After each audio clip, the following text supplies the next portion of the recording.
When Karoline Levitt stepped into Sean Hannity's Fox News studio clutching an old envelope with a red Vatican seal, Washington's power players never expected their carefully constructed narrative to collapse so spectacularly. The White House press secretary, normally a masterful performer in the political theater, came armed not with talking points, but with dynamite. They thought she would follow the script. How adorably naive of them. The atmosphere in the studio that evening was electric, filled with the usual sycophantic applause that greets any political celebrity. The audience, those faithful consumers of manufactured outrage, sat eagerly awaiting another predictable partisan performance. Little did they know they were about to witness a rare moment of authentic disruption to the political machine. If you're watching this video right now, brace yourself. What Karoline Levitt revealed that night has been systematically scrubbed from most media outlets. The confrontation you're about to witness exposes why powerful institutions go to extraordinary lengths to control information, and what happens when one insider decides the truth matters more than her career. Hannity's introduction was standard fare, flattering yet pointed, designed to signal to his viewers which team this guest played for. But Karoline's demeanor immediately derailed his carefully planned interview. Her eyes kept darting to that envelope on the table between them, its red wax seal gleaming under the studio lights like a drop of blood. "Tonight we have a special guest," Hannity began with practiced precision, White House Press Secretary Karoline Levitt. "Thank you for being here, Karoline." She nodded tersely, her usual media-trained smile conspicuously absent. Hannity, sensing something amiss but pressing forward, continued. "You've been shaking up the political scene from the Trump campaign to major policy decisions. But today, what do we want to hear from you? A fresh perspective on the White House or something else?" The audience chuckled on cue. Karoline did not. "I'm not here to talk politics, Sean," she said, her voice cutting through the artificial warmth of the studio. "I'm here because of a promise to Pope Francis." The studio fell silent, not the respectful silence of reflection, but the stunned silence of an audience witnessing a car veer off script and crash through the guardrails of acceptable discourse. If you find yourself wondering why this interview wasn't plastered across every news outlet the next day, stay with us. The answer reveals volumes about how information is controlled in our supposedly free society. Hannity, a man rarely caught off guard, raised an eyebrow. "Pope Francis' promise? You're making the world curious." "He entrusted me with a secret," Karoline replied, her voice steady but with an undercurrent of tension. "And tonight I'm breaking that silence." The audience stirred, phones discreetly raised to capture what would happen next. The envelope on the table seemed to radiate an almost physical presence, drawing every gaze. Karoline recounted how her political journey had intersected with the Vatican in ways none could have anticipated. "It started not long ago," she explained with unsettling calm. "I received an invitation, not through email or official letter, a handwritten letter delivered by a priest in person. It came from him, Pope Francis." The path that led a New Hampshire girl to be selected as the Pope's confidant began to unfold before an increasingly captivated audience. Karoline described accompanying the president's delegation to Rome, thinking herself merely a small cog in the diplomatic machinery. "While at my hotel, a priest knocked on my door," she continued, her voice dropping slightly, as if still processing the strangeness of that moment. "He didn't introduce himself, just handed me an envelope. Inside was a small note written in slanted black ink. 'I wish to meet you, just the two of us, at Casa Santa Marta. Come at midnight. Signed, Francis.'" Hannity, clearly intrigued despite himself, asked, "A personal invitation from the Pope. How did you feel?" If you're still skeptical about this encounter, we encourage you to stick around. The evidence Karoline presents next makes her midnight meeting with Pope Francis the least extraordinary part of this story. She described being driven through Rome's narrow streets to a side gate of the Vatican, led through stone corridors lit by flickering torches, until finally entering a small room where Pope Francis sat alone on a wooden chair, dressed in a simple white cassock. "He looked smaller than I'd imagined," Karoline recalled, weary, as if the weight of the world rested on his shoulders. "But his eyes, they shone as if they could see through my soul." The Pope's words to her were not what anyone might have expected. "Being Pope isn't glory but a burden," he told her. "Some days I pray but hear only silence. Not from God, but from the very people I trust." He spoke of shadows in the church, people claiming to be Christian but acting for power, money, or something worse. He tried to reform, but every step felt like walking on thin ice. "And then he looked straight at me," Karoline continued, "and said, I need an outsider, someone with a voice strong enough to speak the truth, and I've chosen you. Take a moment to comment below with where you're watching from. This story affects people of all backgrounds, and we'd like to know who's brave enough to hear it through to the end. Karoline reached for the envelope on the table, her fingers grazing the wax seal. He gave me this envelope, sealed with red wax, he instructed. Don't open it now. Only open it when I'm gone. You'll know when the time comes. The Pope's final words to her carried an ominous weight. Faith isn't answers. It's the courage to ask questions. After returning to Washington, Karoline found her life subtly, but unmistakably altered. The envelope wasn't just paper and wax. It was Pandora's box, its mere presence, transforming her world. A week after the Rome trip, I found a small note in my purse, she revealed, her voice hardening. No idea where it came from. Just a few lines written in blue ink. Keep the envelope secret. Words kill faster than knives. More notes followed, slipped under hotel doors, mailed without return addresses, all with the same message. Stay silent or pay the price. The surveillance began. A black car parked too long near her office. Unknown calls, with just breathing on the line before disconnecting. The creeping sensation of being watched, of someone always lurking just beyond her peripheral vision. If this sounds like paranoid fantasy, ask yourself why whistleblowers across industries consistently report similar patterns of intimidation. The methods of silencing truth-tellers follow a predictable playbook. I started suspecting everyone, Karoline admitted. Staff, friends. My husband noticed I was different, but I couldn't tell him. How do you explain something you don't understand? As she debated what to do with the Pope's sealed message, a dream visited her. Pope Francis appeared before her, not in his papal regalia, but dressed as a simple pilgrim in a gray cloak. Karoline, you carry the voice the world needs, he told her in this vision, but you must choose. Keep yourself safe, or let the truth guide you. He reminded her of a childhood memory, kneeling before a statue of Mary in a New Hampshire church, praying while her parents struggled.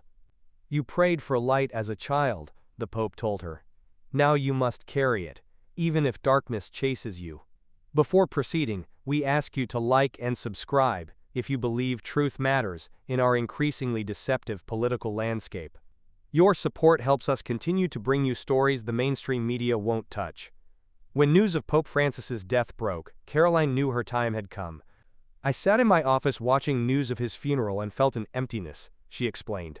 I knew if I didn't speak, I'd betray not just him, but myself. With the entire studio hanging on her every word, Karoline turned to the envelope that had haunted her for months. Before I open this, I need everyone to understand. What I'm about to reveal isn't just about the Pope, it's about all of us. The sound of the wax seal breaking was barely audible, yet it seemed to echo through the studio like a gunshot. Karoline pulled out a thin sheet of paper covered in the Pope's slanted handwriting. These are his words, she began to read. Karoline, you are light in the storm. I write these lines with a heavy heart, for the church I love is being eaten from within. There are those who claim God's name but act for power. They don't destroy with swords, but with smiles and false promises.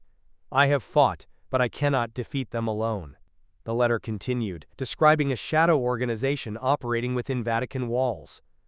I see a shadow, not from the church but cloaked as a friend. He will make faith vanish not through war but through emptiness. If I am gone you must speak, for truth is the only flame left. But there was more. Karoline produced a second note from the envelope. They call themselves Nammen, a group hidden in shadows. Not enemies, but not friends. They aim to save the church, but I fear they will destroy it first. The revelation was followed by an unexpected piece of evidence. Karoline pulled out a small black USB drive. It was sent to my home. No note, just this drive. She signaled the tech team, and a large screen behind her displayed grainy footage, clearly filmed covertly, showing a stone room in the Vatican. 4 men in black robes sat around a table, whispering about dark pools and deals with Dubai. One mentioned Nammen, his voice anxious. They know too much. We must stop them before the Cardinal finds out. As the bombshell revelations reverberated through the studio, Karoline's phone buzzed on the table. A message flashed across the screen. You've gone too far. Nammen is watching. She held her phone toward the camera, showing the threat in real time. They know I'm speaking and I won't stop. Share this video now with anyone you trust who believes in accountability. The more people who witness this testimony, the harder it becomes to erase. Adding another layer to the conspiracy, Karoline produced photographs showing a cloaked figure lurking in the shadows during her Vatican visit with the Pope. I received this photo in the mail, no address, no note. It was taken the night I met him at Casa Santa Marta. The blurry image showed Karoline and the Pope in a stone corridor, but in the far corner, behind a pillar, was a cloaked figure, their face hidden in darkness. This wasn't the only time, she continued, pulling out more photos. I received 3 others from different sources over the years. Each time, this figure appears, always at a distance, always hidden, once in Rome, once in DC, and once right outside my home in New Hampshire. As Karoline displayed these eerie surveillance photos, a commotion erupted backstage. The sound of shattering glass and security shouting created a palpable tension in the studio. Hannity, visibly concerned, turned to Karoline. "We may have to cut the broadcast. Security says the situation out there is getting out of control." Karoline stood, photographs still in hand, her voice unwavering despite the chaos. "Let them come. I've said what needed to be said. But this isn't the end. This is the start of a fight we all have to face." The audience was divided, some applauding fervently, others shaking their heads in disbelief. Social media exploded with competing narratives. Karoline Levitt just challenged the Vatican. Who is she? This is a PR stunt but dangerous. As security moved in to escort her from the studio, Karoline delivered her final message directly to camera. Truth is never easy, but it's worth fighting for. In the days that followed, Karoline faced the predictable consequences of challenging power. A call from a White House advisor made the official position clear. "Karoline, the president wants to see you. What you said last night caused big trouble, you need to explain." Outside her home, cars with tinted windows lingered. More cryptic messages arrived, including one without a sender. Nammen is not the enemy. Find us where the light begins." The next morning, a package appeared at her door, unmarked, containing a wooden rosary with the faint scent of her childhood New Hampshire church, and a note, "Nammen lives. Go where the flame is lit." Karoline stood at a crossroads faced by every truth-teller throughout history. Retreat into safety or press forward, despite the cost. She wrote a letter to her young son. "Mom did this so you could grow up in a world where truth still matters. Forgive me if I was wrong." That night, she stepped out into the darkness, rosary clutched tightly in her hand, her heart burning with unyielding resolve. At the street corner, a cloaked figure lurked. Friend or foe, she couldn't tell. The truth Karoline Levitt revealed that night on Hannity's show offers a rare glimpse behind the curtains of power. Her courage in facing threats from both Vatican shadows and Washington elites reminds us that in a world of calculated political performances, authentic acts of conscience still have the power to disrupt the machinery of control. The American political landscape she navigated, where truth is currency and power the ultimate goal, reflects the tensions at the heart of our democracy.